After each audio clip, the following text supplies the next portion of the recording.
Hello friends, हम emergency medicine के बारे में स्टडी कर रहे हैं। पिछले वीडियो हम लोगों ने 10 इमरजेंसी मेडिसिन के बारे में स्टडी किया था, जो कि बहुत ही ज़्यादा इंपॉर्टेंट, बहुत ही ज़्यादा जरूरी मेडिसिन था। आज हम जिन मेडिसिन के बारे में पढ़ने वाले हैं ये भी बहुत ही ज़्यादा इंपॉर्टेंट, बहुत ही ज़्यादा जरूरी मेडिसिन है। तो वीडियो में शुरू से लेकर लास्ट तक बने रहिएगा, क्योंकि हम सभी मेडिसिन को कंपेयर करके पढ़ रहे हैं, जिससे क्या है याद करने में आसानी हो रही है और लंबे समय तक ये याद रह जाएगा आपको। तो चलिए वीडियो स्टार्ट करते हैं। तो हमारा 11th नंबर के इमरजेंसी मेडिसिन है ट्रानेक्जेमिक एसिड्स। 12th नंबर में हम पढ़ने वाले हैं विटामिन के बारे में, और 13 नंबर में पढ़ेंगे 13 नंबर हम पढ़ेंगे स्ट्रेप्टोकाइनेस के बारे में। तो चलिए वन बाय वन करके इनके बारे में पढ़ लेते हैं। सबसे पहले देख लेते हैं ट्रानेक्जेमिक एसिड्स का मैकेनिज्म ऑफ एक्शन क्या होता है, ये कैसे काम करता है। तो ये क्या करता है, inhibit activation of plasminogen to plasmin. अब प्लाज्मिनोजन से क्या होता है, प्लाज्मिन बनता है। अब यही प्लाज्मिन क्या करता है, खून का थक्का बनने नहीं देता। खून के थक्का को क्या करता है, तोड़ने का काम करता है। कहीं भी खून का थक्का जम रहा है तो उसको क्या करता है, प्लाज्मिन तोड़ देता है। तो हम क्या करेंगे, इस प्लाज्मिन बनने का जो प्रोसेस है उसी को क्या कर देंगे, रोक देंगे। प्लाज्मिन बनने का जो प्रोसेस है वो रुक जाएगा।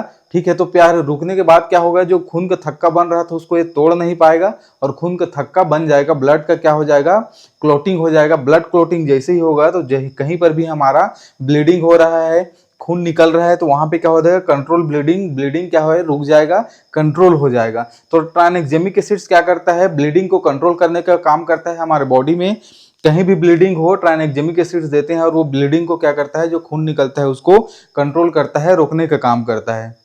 ठीक है, विटामिन के को देखें ये क्या करता है। तो विटामिन के क्या करता है, activate clotting factor by liver. अब लिवर के द्वारा हमारे बॉडी में बहुत सारे क्लॉटिंग फैक्टर होते हैं जो क्या करते हैं, ब्लड क्लॉट कराते हैं। तो उन सभी को क्या करता है, ये एक्टिवेट करता है। ब्लड क्लॉटिंग फैक्टर्स को क्या करता है, ये एक्टिवेट करता है, जिसके कारण क्या होता है, ब्लड क्लॉट होता है। ठीक है, और जो खून का थक्का जमता है तो जो ब्लीडिंग होते रहती है वो ब्लीडिंग क्या होता है, फिर रुक जाता है। ठीक है, तो ये भी क्या करता है, ब्लीडिंग रोकने के ही काम करता है, एक प्रकार से इसी की तरह काम कर रहा है। लेकिन सबसे ज्यादा कौन सा यूज होता है, ट्रानेक्जेमिक एसिड्स होता है। ये ज्यादा यूज नहीं होता, इसको कुछ स्पेशल कंडीशन में ही यूज किया जाता है। ठीक है, अब स्ट्रेप्टोकाइनेस की बात करें तो अभी जो दो मेडिसिन हम लोग पढ़े हैं, स्ट्रेप्टोकाइनेस क्या है, जस्ट उसके अपोजिट है। ये दोनों क्या कर रहे थे, ब्लीडिंग को रोक रहे थे। कहीं भी ब्लीडिंग हो रहा था उसको रोकने का काम कर रहा था। लेकिन स्ट्रेप्टोकाइनेस क्या करेगा, कहीं पे क्लोटिंग हुआ है हमारे बॉडी में, कहीं पे क्या हुआ है, ब्लड क्लॉट हुआ है, ब्लड का थक्का जम गया है, तो उस ब्लड के थक्के को क्या करेगा, ये ब्लड के थक्के को घोलने का काम करेगा, डिसॉल्व करने का काम करेगा। तो इसका मैकेनिज्म ऑफ एक्शन देखें तो एक्टिवेट्स प्लाज्मिनोजन टू प्लाज्मिन। ठीक है, अब ये क्या कर रहा है, जस्ट उसके उल्टा कर रहा है। ये प्लाज्मिनोजन को एक्टिवेट कर रहा है ज्यादा से ज्यादा प्लाज्मिन बनाने के लिए। अब ज्यादा से ज्यादा प्लाज्मिन बनेगा तो प्लाज्मिन क्या करेगा, ब्रेक डाउन कर देगा। जो भी ब्लड क्लॉट हुआ है उसको ब्रेक डाउन कर देगा। अब जैसे ही ब्रेक डाउन होगा, ब्लड क्लॉट हुआ है वो टूटेगा, तो वो क्या हो जाएगा, डिसॉल्व हो जाएगा। जो ब्लड क्लॉट हुआ है वो घुल जाएगा। तो ये ब्लड क्लॉट कहीं भी बॉडी में हमारा हुआ है उसको घोलने का काम करता है। अब देख लेते हैं किस किस कंडीशन में इनको देते हैं। तो फर्स्ट ट्रानेक्जेमिक एसिड्स की बात करें तो इसको ट्रॉमा में देते हैं। कहीं भी चोट लगा है, जहां से ब्लीडिंग हो रहा है, तो हम क्या करते हैं, उस समय में इसको ट्रानेक्जेमिक एसिड्स को दे देते हैं। ठीक है, सर्जरी, कहीं भी सर्जरी हो रहा है तो वहां पर भी ब्लीडिंग को कंट्रोल करने के लिए ट्रानेक्जेमिक एसिड्स देते हैं। मेनोरेजिया मतलब क्या होता है, पीरियड के दौरान या हैवी ब्लीडिंग हो जाता है, बहुत ज्यादा ब्लीडिंग हो जाता है, तो बहुत ज्यादा ब्लीडिंग में भी क्या करते हैं, इसके यूज करते हैं। पोस्टपार्टम हेमोरेज मतलब बेबी के डिलीवर होने के बाद, प्रेगनेंसी में बेबी के डिलीवर होने के बाद क्या होता है, जो ब्लीडिंग होती है उस ब्लीडिंग को रोकने के लिए ट्रानेक्जेमिक एसिड दे सकते हैं। तो ये कुछ कॉमन कंडीशन है जहां पर भी ब्लीडिंग होता है तो स्ट्रेप्टोकाइनेस दे देते हैं। इसके रूट की बात करें किस रास्ते से देंगे, तो आईवी देते हैं, ओरल देते हैं और टॉपिकल भी देते हैं। जिस जगह से ब्लीडिंग हो रहा है उस जगह पे लगा देते हैं। ठीक है, क्रीम के रूप में आता है तो ठीक है, तो इस तरीके से इसका रूट है। अब देख लेते हैं विटामिन के। तो विटामिन के मेनली दो कंडीशंस में दिया जाता है। यूजेस की बात करें तो वारफेरिन के ओवरडोज में। अब ये वारफेरिन क्या है, खून को पतला करता है, ब्लड थिनिंग का काम करता है। तो जब बहुत ज्यादा इसकी ओवरडोज हो जाती है, ठीक है, तो क्या करते हैं, एंटीडोट्स के रूप में क्या करते हैं, हम लोग विटामिन के देते हैं। ठीक है, न्यूबॉर्न को प्रोफिलैक्सिस के रूप में देते हैं। जो नवजात बच्चे रहते हैं उनको प्रोफिलैक्सिस के रूप में देते हैं।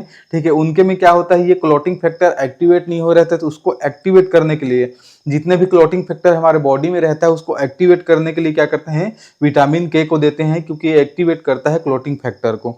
इसके रूट को देखें तो ओरल, आईवी, आईएम और सबक्यूटेनियस, इन सब माध्यम से इनको देते हैं। आईएम ज्यादातर करके बच्चों को जब पैदा होते हैं तो उस दौरान विटामिन के लगाया जाता है। स्ट्रेप्टोकाइनेस की बात करें तो स्ट्रेप्टोकाइनेस किस कंडीशन में देते हैं, तो एक्यूट एमआई, जो हार्ट अटैक आता है, एक्यूट हार्ट अटैक आता है, कम समय के लिए जो हार्ट अटैक आता है अचानक से, उसमें दे सकते हैं। उसमें क्या होता है कि क्लोटिंग के कारण अगर हार्ट अटैक आया है तो क्या कर देगा स्ट्रेप्टोकाइनेस, उस क्लोटिंग को, कहीं भी आर्टरी में कोई क्लॉट हुआ है, ब्लड का थक्का जमा है तो उसको डिसॉल्व कर देगा, घोलने का काम करेगा।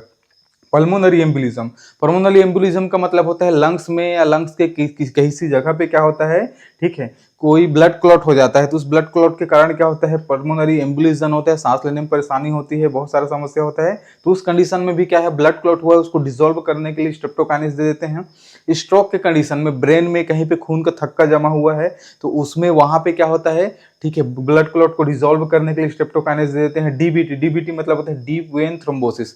अब नसों में, ठीक है, अंदर वाले जो डीप वाले नसें हैं उन नसों में अगर कहीं क्लॉटिंग हो गया है तो उसको भी डिसॉल्व करने के लिए स्ट्रेप्टोकाइनेस देते हैं। आर्टेरियल थ्रोम्बोसिस, आर्टेरियल थ्रोम्बोसिस मतलब आर्टरी में भी कहीं थ्रोम्बोसिस, खून का थक्का जमा है तो उसको भी क्या करते हैं, डिसॉल्व करने के लिए स्ट्रेप्टोकाइनेस देते हैं। इसके रूट की बात करें, इसके रूट की बात करें तो आईवी रूट सिर्फ इंट्रावेनस ही इसको दिया जाता है। अभी हम लोगों ने स्ट्रेप्टोकाइनेस के बारे में पढ़ा, वो क्या कर रहा था, जो ब्लड क्लॉट था उसको डिसॉल्व करने का काम कर रहा था, घोलने का काम कर रहा था। उसी प्रकार जो हेपरिन है हमारा नेक्स्ट मेडिसिन, ये भी क्या करेगा, ब्लड क्लॉट होने से रोकेगा, ब्लड क्लॉट को डिसॉल्व करने का काम करेगा। और वारफेरिन भी सेम वही काम करेगा। तो इन तीनों में अंतर क्या है, फिर इन तीनों में ये अंतर है कि जो स्ट्रेप्टोकाइनेस है वो पास्ट पे काम करता है। पास्ट पे जैसे एग्जांपल से समझें तो किसी का पहले से ब्लड क्लॉट हो रखा है, उस ब्लड क्लॉट के कारण क्या हो गया, उसको अचानक से कुछ प्रॉब्लम हो गया तो उसको डिसॉल्व करने के लिए हम लोग स्ट्रेप्टोकाइनेस देते हैं। लेकिन जो हेपरिन है, वारफेरिन है, दोनों क्या करेंगे, प्रेजेंट पे काम करेंगे। प्रेजेंट में किसी को कोई समस्या हो रहा है कि ब्लड क्लॉटिंग होते जा रहा है तो उसको डिसॉल्व करने के लिए प्रेजेंट में क्या करेंगे, हम लोग वारफेरिन और हेपरिन देंगे। अगर पहले से भी कोई क्लॉट हुआ है कहीं पर, पहले से क्लॉट को डिसॉल्व करने के लिए स्ट्रेप्टोकाइनेस देंगे, और प्रेजेंट में जो क्लॉट हो रहा है, ठीक है, उसके लिए हेपरिन देंगे, वारफेरिन देंगे। उसके बाद नेक्स्ट मेडिसिन अभी जो पढ़ेंगे वो फ्यूचर में काम आएगा, मतलब पहले से ही दवाई दे देंगे कि ब्लड क्लॉट हो ही ना करके, ठीक है। तो अभी प्रेजेंट के दवाई के बारे में पढ़ लेते हैं, हेपरिन के बारे में पढ़ लेते हैं और वारफेरिन के बारे में पढ़ लेते हैं। और हेपरिन का जो क्या बोलते हैं, प्रोटामिन सल्फेट आता है, हेपरिन का जो एंटीडोट आता है, इसके बारे में पढ़ेंगे, ठीक है। सबसे पहले देख लेते हैं हेपरिन के बारे में। तो हेपरिन क्या करता है, एक्टिवेट करता है एंटीथ्रोम्बिन 3 को। एंटीथ्रोम्बिन का मतलब होता है जो थक्का होने से रोकता है, ठीक है। तो ये किसको किसको इनएक्टिवेट कर देता है, तो थ्रोम्बिन को और फैक्टर XA को क्या कर देता है, ये इनएक्टिवेट कर देता है। ये दोनों इनएक्टिवेट होने के बाद क्या होता है, जो ब्लड क्लॉटिंग का प्रोसेस होता है उस ब्लड क्लॉटिंग को फिर होने नहीं देता। अब ब्लड क्लॉटिंग नहीं हो पाता है, स्टॉप ब्लड क्लॉटिंग, ठीक है। तो ब्लड क्लॉट हो नहीं पाता तो ब्लड क्या होता है, ठीक है, कहीं पर कोई थक्का जमने वाला रहता है वो थक्का जम नहीं पाता, ब्लड क्लॉट हो नहीं पाता। तो ये ब्लड क्लॉटिंग को रोकता है, खून को पतला करने का काम करता है, ठीक है। वैसे ही वारफेरिन के बारे में देखें तो वारफेरिन क्या करता है, ब्लॉक विटामिन के।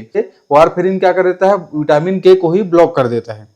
अब विटामिन के क्या कर रहा था, जो क्लोटिंग फैक्टर है उसको एक्टिवेट कर रहा था। अब क्लोटिंग फैक्टर एक्टिवेट ही नहीं हो पाएगा तो क्या होगा, प्रिवेंट ब्लड क्लोटिंग, जो ब्लड क्लोटिंग रहता है, होने वाला रहता है, वो क्या होता है, रुक जाता है, प्रिवेंट हो जाता है। तो वारफेरिन भी क्या करता है, जो ब्लड क्लॉट है उसको रोकने का काम करता है, विटामिन के को ब्लॉक करके, ठीक है। तो ये इसका मैकेनिज्म ऑफ एक्शन हो गया। जब इसकी मात्रा ज्यादा हो जाएगी, ठीक है, तो विटामिन के हम लोग दे देंगे, ठीक है, एंटीडोट्स के रूप में, ठीक है। अब हेपरिन के बारे में देख लेते हैं। तो हेपरिन का जो प्रोटामिन सल्फेट आता है ये इसका एंटीडोट के रूप में काम करता है। इसका मैकेनिज्म आप एक्शन देखें तो न्यूट्रलाइज हेपरिन एक्शन, हेपरिन के एक्शन को क्या करता है, न्यूट्रलाइज करने का काम करता है। अब किस किस कंडीशन में देते हैं उसको देख लेते हैं, ठीक है। तो यूजेस देखें हेपरिन का, तो डीबीटी, डीप वेन थ्रोम्बोसिस में, जैसे डीप वेन थ्रोम्बोसिस पहले से हो रखा है, ठीक है, तो उसको क्या देंगे, स्ट्रेप्टोकाइनेस देंगे। लेकिन वो प्रोसेस जारू है, डीप वेन थ्रोम्बोसिस, खून का थक्का जमते जा रहा है और होते जा रहा है, तो उस कंडीशन में क्या करेंगे, हम लोग हेपरिन देंगे, ठीक है। पल्मोनरी एम्बोलिज्म, पल्मोनरी एम्बोलिज्म मतलब लंग्स में या किसी जगह पे,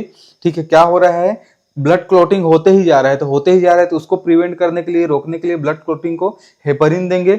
ड्यूरिंग डायलिसिस, डायलिसिस करते हैं तो उसमें भी ब्लड क्लॉटिंग का खतरा रहता है, तो उस कंडीशन में भी हेपरिन दे करते हैं। सर्जरी में कई बार ब्लड क्लॉट से बचाने के लिए क्या करते हैं, हेपरिन दे देते हैं। उसके बाद हार्ट अटैक, हार्ट अटैक मतलब एमआई, मायोकार्डियल इन्फेक्शंस में भी क्या करते हैं, ब्लड क्लॉट हो रहा है, ठीक है, हुआ है, तो क्या करते हैं, हेपरिन दे देते हैं, ठीक। इसके रूट की बात करें तो इंट्रावेनस देते हैं, आईवी देते हैं और सबक्यूटेनियस देते हैं, ठीक है। वारफेरिन की बात करें तो वारफेरिन को कौन से कंडीशन में देते हैं, तो long term prevention of clotting, ठीक है। अब क्लोट होने का चांस बढ़ते रहता है, मतलब बहुत ज्यादा क्लोट मत हो जाकर किसको लॉन्ग टर्म भी क्या करते हैं, दे देते हैं, लॉन्ग टर्म चलाते हैं।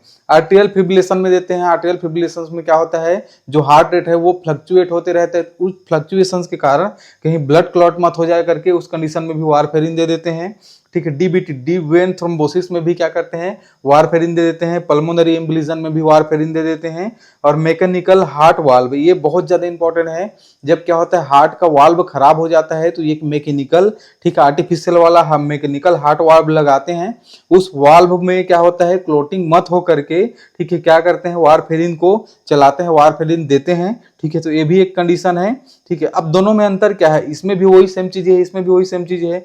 तो दोनों में अंतर ये है, जो हेपरिन है वो फास्ट काम करता है, हमको फास्ट रिजल्ट चाहिए तो हेपरिन देते हैं, और धीरे धीरे रिजल्ट चाहिए धीरे धीरे तो उसके लिए वारफेरिन देते हैं, क्योंकि ये स्लो काम करता है। ठीक है, वारफेरिन के रूट की बात करें तो रूट क्या है इसका, ओरली, इसको जो टेबलेट के रूप में आता है इसको ओरली ही देते हैं।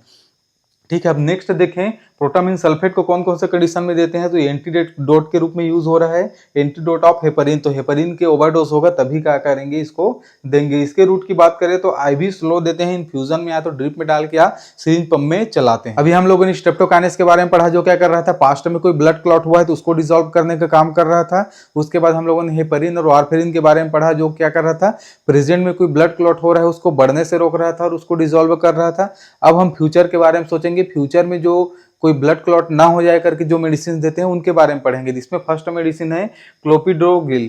क्लोपिडोगिल के बारे में पढ़ेंगे, तो क्लोपिडोगिल हमारा 17 नंबर का मेडिसिन हो गया। उसके बाद 18 नंबर में एस्पिरिन के बारे में पढ़ेंगे। ठीक है, तो सबसे पहले क्लोपिडोगिल के मैकेनिज्म ऑफ एक्शंस को देखें तो ये क्या करता है, block ADP receptors. ADP receptors को ब्लॉक करता है, ब्लॉक करके क्या करता है, प्रिवेंट प्लेटलेट क्लम्पिंग। ठीक है, जो प्लेटलेट है वो क्या होता है, जुड़ता है एक दूसरे से, फिर उनका थक्का लगता है, तो उसी प्लेटलेट का जो क्लम्पिंग हो रहा है, जुड़ने का जो प्रोसेस है उसको क्या कर रहा है, ये रोक दे रहा है। किसको ब्लॉक करके, तो एडीपी रिसेप्टर्स को ब्लॉक करके वो रोक दे रहा है। तो क्या होता है, ब्लड क्लॉट नहीं हो पाता। फिर क्या होता है, prevent blood clot. Blood clot को इस तरीके से क्या कर रहा है, रोकने का काम कर रहा है। इसके एस्पिरिन की बात करें तो एस्पिरिन क्या करता है, ब्लॉकिंग कॉक्स एंजाइम, जो कॉक्स एंजाइम रहता है उसको ब्लॉक करने का काम करता है। कॉक्स एंजाइम क्या करता है, रिड्यूस थ्रोम्बोजेन A2। थ्रोम्बोजेन A2 को क्या करता है, रिड्यूस कर देता है। थ्रोम्बोजेन A2 में क्या होता है, इसी से प्लेटलेट चिपकते हैं, इसी से प्लेटलेट क्या होते हैं, अटैच होते हैं, चिपकते हैं। अब जब यही कम हो जाएगा तो प्लेटलेट फिर कहाँ चिपकेंगे, प्लेटलेट नहीं चिपक पाएंगे, तो जो ब्लड क्लॉट होते रहेगा वो क्या हो जाएगा, थोड़ा कम हो जाएगा, रुक जाएगा, प्रिवेंट ब्लड क्लॉटिंग। तो इस तरीके से एस्पिरिन भी क्या करता है, ब्लड क्लॉट को रोकने का काम करता है। ठीक है, इसके यूजेस की बात करें कौन कौन से कंडीशन में देंगे, तो आफ्टर स्टेंट, जब कोई एंजियोप्लास्टी होता है तो ये स्टेंट डालते हैं। ठीक है, कि उसमें क्या है, जो आर्टरी है और सिकुड़े मत करके और उसमें ब्लॉकेज ना हो करके स्टेंट डालते हैं। तो उस स्टेंट में कोई ब्लड क्लॉट ना हो करके पहले से ही सोच के हम क्या चलाते हैं, क्लोपिडोल चलाते हैं। लेकिन क्लोपिडोल अकेले नहीं देते, इसको एस्पिरिन के साथ हमेशा कंबाइन करके देते हैं, कॉम्बिनेशन में देते हैं। सेकेंड है, कोई बाईपास की सर्जरी हो रही है। बाईपास मतलब क्या होता है, हार्ट की जो आर्टरी रहता है उसको रिप्लेस किया जाता है। तो हार्ट की आर्टरी रिप्लेसमेंट हुआ है, ठीक है, तो उस कंडीशन में भी ब्लड क्लॉट ना हो जाए करके पहले से ही क्या करते हैं, क्लोपिडोग्रेल देते हैं। किसके साथ देते हैं, तो एस्पिरिन के साथ कॉम्बिनेशन में देते हैं। तो ये दवाई हमेशा एस्पिरिन के साथ ज्यादातर करके एस्पिरिन के साथ कॉम्बिनेशन में दिया जाता है। इसके रूट देखें तो ओरल ही दिया जाता है। अब एस्पिरिन के बारे में देखें तो एस्पिरिन कौन कौन से कंडीशन में देंगे। ठीक है, तो आफ्टर एंजियोप्लास्टी और स्टेंट, एंजियोप्लास्टी की हुआ है तब देंगे, और कोई स्टेंट डाला है, एंजियोप्लास्टी के बाद क्या है, स्टेंट डालता है, तो स्टेंट डाला है तो उस कंडीशन में भी क्या करेंगे, ब्लड क्लॉट उस स्टेंट में वहां पे ना हो जाए करके एस्पिरिन देते हैं। एक्यूट एमआई, हार्ट अटैक हुआ है तो हार्ट अटैक के बाद भी क्या करते हैं, और दोबारा हार्ट अटैक मत हो जाए ब्लड क्लॉटिंग से करके एस्पिरिन को दे देते हैं। तो ये फ्यूचर को सोच के जो दवाई देते हैं ये दोनों है। ठीक है, इसको ओरल देते हैं। तो दोनों मेडिसिन क्या है, ओरल मेडिसिन है। दोस्तों अगर ये वीडियो आपको अच्छा लगा होगा तो वीडियो को लाइक कर दीजिएगा। ऐसे वीडियो और देखने के लिए चैनल को सब्सक्राइब कर दीजिएगा। Thank you so much.